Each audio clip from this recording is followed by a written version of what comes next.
Okey. Dah on ni.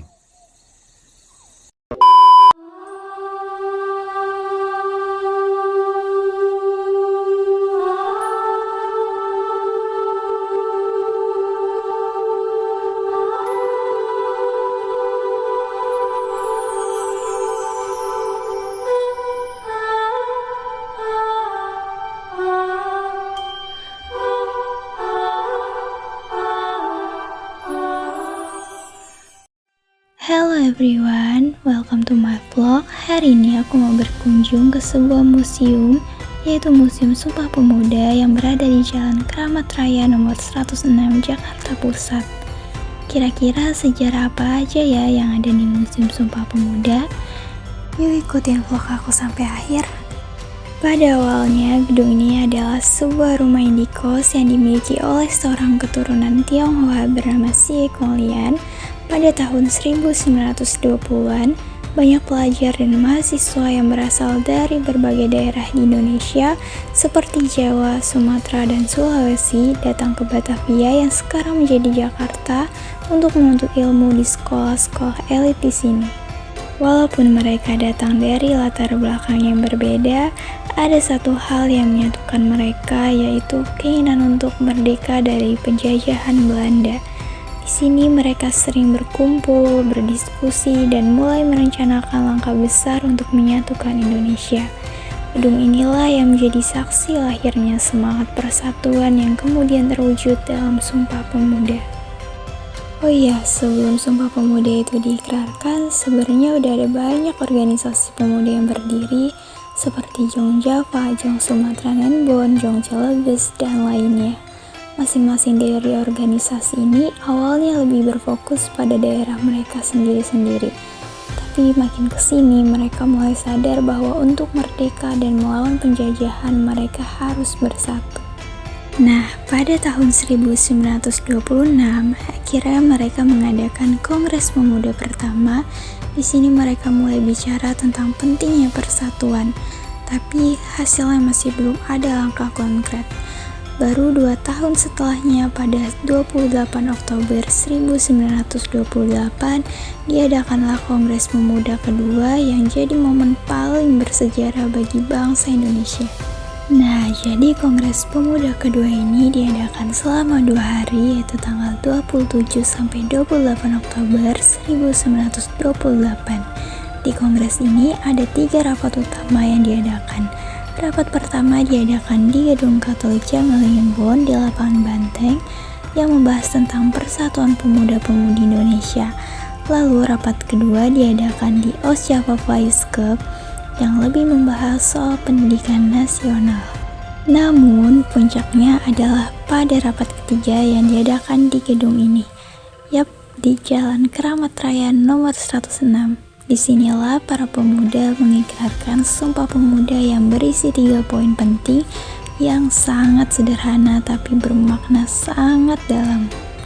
Isi dari 3 poin ikrar tersebut adalah: kami, putra dan putri Indonesia, mengaku bertumpah darah yang satu, tanah air Indonesia.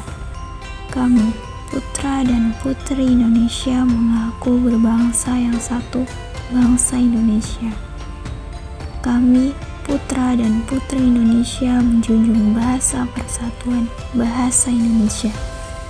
Bayangin aja, kita lagi di tengah penjajahan yang keras. Para pemuda ini punya tekad dan keberanian untuk mengikrarkan bahwa kita sebagai bangsa Indonesia adalah satu-satu tanah air, satu bangsa dan satu bahasa.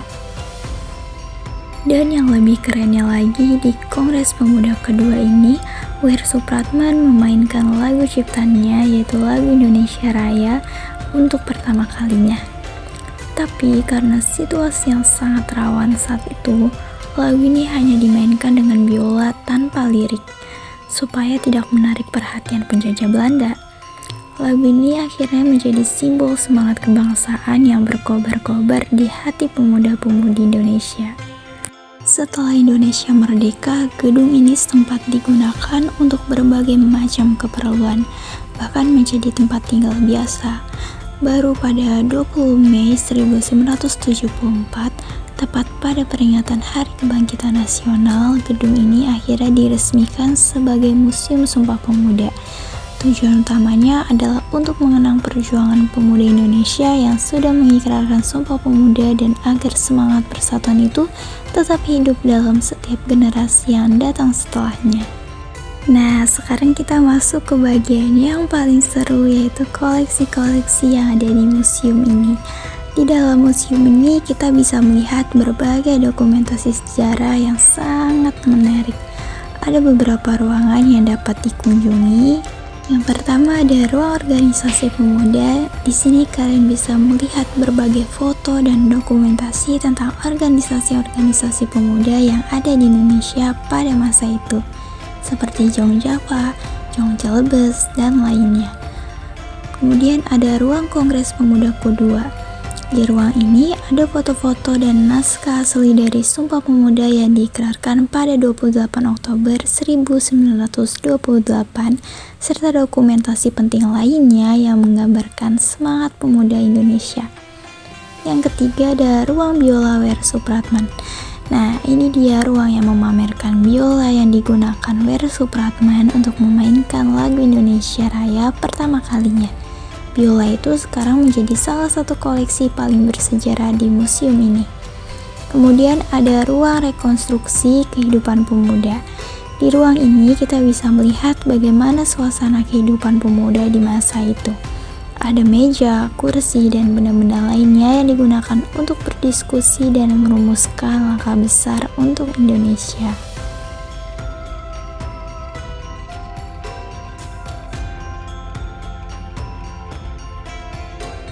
Jadi itu dia sejarah tentang Sumpah Pemuda dan bagaimana gedung ini menjadi tempat bersejarah yang sangat penting bagi bangsa Indonesia.